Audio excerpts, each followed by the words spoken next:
Recent दिनों में एक गाना सामने आया, चुप चुप चुप। बोलने देंगे तो मैं चुप के हवाले से कुछ कह सकूंगी ना। बात हमने चुप पे करनी है, लेकिन चुप एक गाना है, थीमेटिक सॉन्ग है और मसाइल की निशानदेही कर रहा है ये। अब मसाइल की निशानदेही इसमें किस तरह से हो रही है पहले आपको दिखाते हैं, फिर इसके मेकर से आपकी मुलाकात कराते हैं।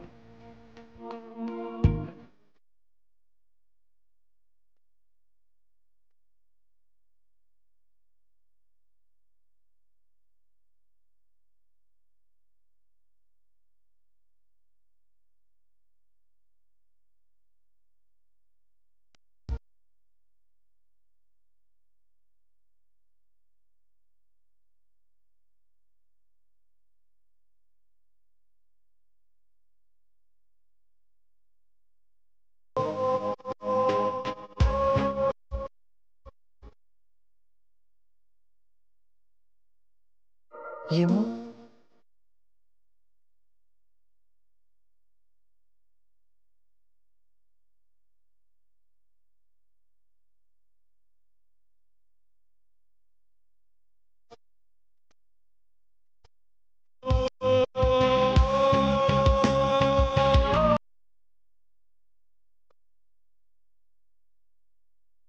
आलमदार खान और अदनान कुरैशी जो कि म्यूज़िक कंपोजर्स हैं, इस गाने के प्रोड्यूसर्स भी हैं, सिंगर्स भी हैं, और दोनों ने इस गाने में अलग अलग तर्ज का जो सिंगिंग है, गायकी है, वो की है। इनके हवाले से हम बात करेंगे और ये भी जानेंगे कि किस तरह से ये गाना लोगों की ज़िंदगियों में मसाइल की निशानदेही कर रहा है और थीमेटिक सॉन्ग्स का पाकिस्तान में फ्यूचर कैसा है। हमारे साथ मौजूद हैं आलमदार खान और अदनान कुरैशी। जी आप लोग ज़बरदस्त जी, ज़बरदस्त एफर्ट। वीडियो भी लोगों ने देखी, एक बड़ी डिफरेंट तरह की वीडियो, थीमेटिक सॉन्ग वैसे ही हमारे यहाँ पे बड़े कम बन रहे होते हैं। How did this come about? Idea कैसे शुरू हुआ? क्या क्या ऐसे सर स्टोरीज कुछ ऐसे है कि साल पहले ये कंपोज हुआ था। अच्छा। अलमदार के पास में आया तो I had come for a personal project. ये कंपोज करता रहता है चीज़ें, तो मैंने इसको कहा यार मेरे लिए कोई गाना कंपोज करो, I want to sing something that you compose. तो इस तरह आपको 30 मिनट में हमने कोई 3 गाने कंपोज कर दिए। फास्ट ट्रैक चल रहा है, 10 मिनट पर गाने के हिसाब से स्पीड है, गिटार पकड़ा और 3 गाने कंपोज हो गए। तो पहले से कंपोज करके रखे हुए? नहीं, वो शायरी मैं ही लाया था। नहीं पहले वो देखे थे। नहीं, आई थिंक बस वो एक पुश चाहिए होती है, बट आई गेस के स्पीड अब से भी ज़्यादा बढ़ चुकी है। अब 10 अब तो काफ़ी इन टर्म्स ऑफ तो ये शायरी ऐसे थी वैस भाई कि ये शायरी मेरे उस्ताद हैं जो टीच करते हैं मुझे सिंगिंग, नवीद अनवर साहब, उन्होंने आज़ादाना शायरी की हुई थी अपने पेज पे फेसबुक के। तो वहाँ से मैंने ये I felt it was very powerful, these words I know को हटा लेते हैं, ज़रा खुल के हवा लेते हैं। तो वो मैंने इसको दिखाई, मैंने ये बड़ी अच्छी नज़म है तो इसको कुछ करते हैं। तो ये भी कंपोज हो गई उन 3 गानों में। उसके बाद फिर we started doing our own things. ये अपना काम कर रहा था मैं, अपना प्रोजेक्ट्स चल रहे थे। 1 साल तक ये हम कॉन्स्टेंटली दिमाग में ये मेरे तो चलता रहा। अच्छा। कहता रहा यार इसमें कुछ देयर इज समथिंग देयर, कुछ करना है। हाँ, इसका कुछ करना है। तो इसको असल में he is a little lazy, ये आर्टिस्ट आदमी है। इनका मूड बनने का टाइम मूड की बात है, मूड की बात है। इसको धक्के दे के बिस्तर से निकाल के मैंने इसको कहा यार गाना करना है बोला। तो ये इस तरह बात 100% दुरुस्त है, सच्ची जो बात है। लेकिन to be honest I think once we started composing the track itself, तो बहुत से इल्हाम भी हुए in terms of even sitting in the studio making the song. That creative kick जो है वो मिलती रहती है ना आपको, बहुत सारी चीजें। तो लाइफ इस तरह आई। I think the body actually manage to shape up in terms of चुप। मेरे ख्याल में वो जब तक टीम वर्क, बिकॉज मेरे ख्याल में team work was something that actually हम सबको यूनाइट कर लिया और we thought that you know इसकी ऑडियो प्रोडक्शन हुई। वो हमने बड़ा तरीके से सुबह 7 बजे इसकी आखिरी सेशन था। इसमें एक बड़ा खूबसूरत इंटरलूड है, अगर आप सुने, जो कि चेंज हो जाता है गाना बिल्कुल। तो वो एक जर्नी है। तो वो जो इंटरलूड था वो किस तरह कंपोज हो, वो भी एक स्टोरी है बाय इटसेल्फ कि वो विदिन 5 मिनट्स वहीं पे, यानी कि इन टर्म्स ऑफ राइटिंग मैंने कहा बस मुझे इसको बात नहीं करनी, चुप हो जा। मैं स्टूडियो में था, मैंने कहा भाई तू लास्ट सेशन है ये, इसके बाद ये टाइम नहीं देगा स्टूडियो वाला, तो आप इसकी शायरी कहाँ है इसकी? तो इसने उसी वक्त पेपर पकड़ा और वो तेरे प्यार में, तेरे इख्तियार में, तो वो वहाँ उसी वक्त लिखा गया और उसकी जो पूरा इंटरलूड पर बना। अच्छा, अब जो इश्यूज हैं जिनको हाईलाइट किया गया है इस गाने में, वो कौन कौन से हैं? सर मेरे ख्याल में तो जो मेन इशू है वो is the unfairness of life. जो बेसिक जो बात हो रही है, ऑल एनकम्पसिंग जो बात चल रही है इसके अंदर के हर एक के साथ कोई ना कोई अनफेयरनेस चल रही है। सुन लेता है उसकी पत्थर भी हम है कि नाम है खुदा लेते हैं। इस तरह की ये it's a conversation with God basically. शिकवा जवाब शिकवा काइंड ऑफ। ये शिकवा है, जवाब शिकवा भी इसमें शामिल है या जवाब शिकवा अलग से आएगा? आई थिंक वो audience should be the ones to realise that, to be honest, because हर किसी की अपनी एक पर्सनल प्रेडिक्शन है इन टर्म्स ऑफ कि वो गाना क्या कह रहा है। बट आई थिंक हमारा ऑब्जेक्टिव सब मैसेज देना, बट हमारा मैसेज ये भी था कि टू सरेंडर, या भाई हमने खुदा ताला की या सुप्रीमेसी की तरफ हमने सरेंडर करना है और हमने अपने आइनों से अपने आप से मतलब एक तरह से कि बेस्ट ऑफ द प्लानर्स जो हम कहते हैं, कोई मुश्किल आई तो you have to trust it. देखें एंड जो है ना वो ये कह रहा है खर्च से कम मिले तो क्या हो, खर्च से कम मिले तो क्या हो, कुछ कर्ज उठा लेते हैं। सरकास्टिकली आप वो कह रहे हैं कि हम कर्ज उठा लेते हैं, Allah we accept what you have for us because you are the all knowing at the end of the day. So this is the basic message. ठीक है। अच्छा, अब इसमें जो सिंगिंग का पार्ट है दोनों का वो अलग अलग है, एक तरफ क्लासिकल है, दूसरी तरफ जरा कन्वेंशनल आजकल का ये एक रॉक स्टार है जी, रॉक सिंगर है, इंग्लिश गाने ज़्यादा इसका जो रुझान था, तो इसको कन्विंस करना, इस तरफ लाना।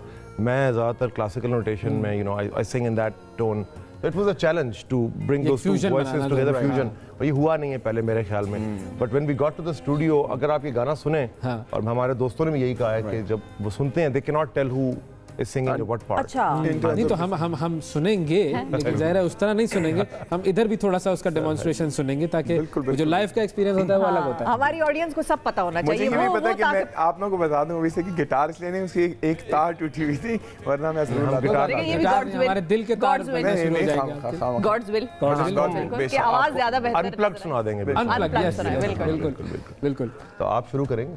अच्छा, ये नहीं बीइंग लेजी अगेन, इनको फिर पुश करना पड़ेगा।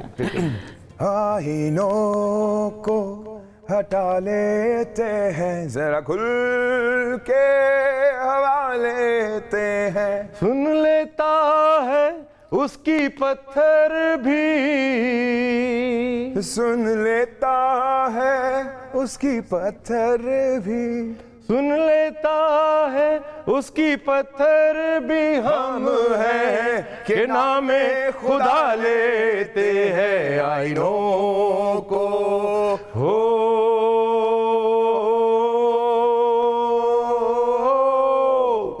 ये मौजिज़ों का मौसम नहीं, ये मौजिज़ों का मौसम नहीं, जैसे भी हो निभा लेते हैं आई नो।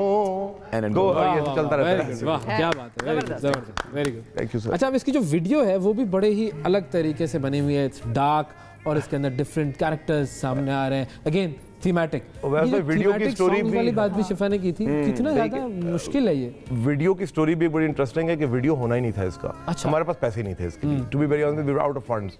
तो फिर इसने कहा कि वीडियो के बगैर तो ये रिलीज नहीं होगा। हमारे एक दोस्त हैं ब्लैक बॉक्स पे, तौसीक साहब के साथ होते हैं, इरशाद भाई, उन्होंने काफी मोटिवेट किया, लेकिन उसने कहा कि इसकी वीडियो यहाँ नहीं बन सकती है। उसने कहा ये वीडियो बन ही नहीं सकती, कौन बनाएगा इसकी वीडियो यार, ये video this can not be made over here. So but I had a person in mind, Danish Ansari, जिन्होंने वीडियो की है। उसका काम काफ़ी edgy, dark, black and white tones. मैंने इसको दिखाया, मैंने कहा यार इसने मेरा एक वीडियो पहले किया है, this guy might be able to do it. तो फिर हमने इरशाद को दिखाया, उसने कहा यार this guy has potential with what I see. तो वहाँ से ये फिर वीडियो कॉन्सेप्ट आया।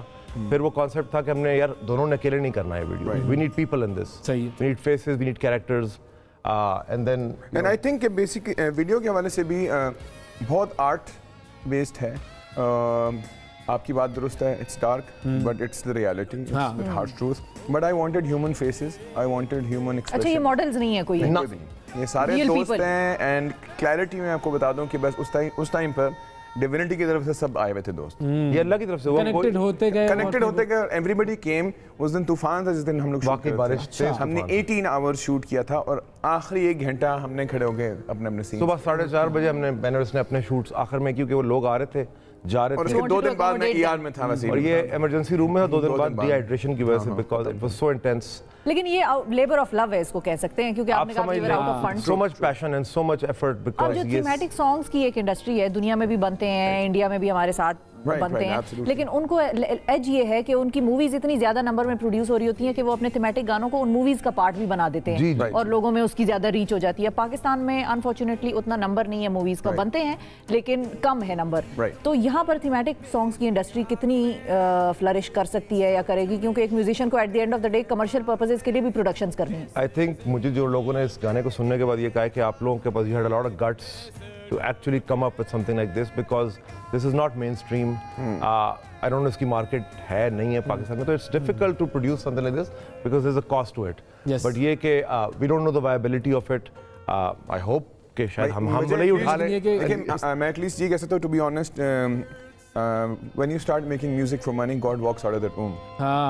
This is you have to do it for passion, you have to do it for a purpose. And मुझे ये कह सकता हूँ कि अभी क्या मैं बड़ों के नाम लूँगा कि one of the top to the top directors of the country, locally, internationally, have actually reached out to us saying this is brilliant. हमने नेटवर्क बहुत बड़ा है ना, everybody is reached out to me and we are in shock कि ये तुम छुपे रुस्तम निकले कि तुमने ये किया. मैंने कहा sir this is the truth. Alamdar and Adnan Qureshi अपने सिंगल चुप के साथ हमारे शो पे मौजूद थे. थैंक यू जी, बहुत जबरदस्त. Thank you for having us on the show. दुनिया ने देखा भी और आई होप कि और मजीद पजीराई होगी इसकी इंशाल्लाह.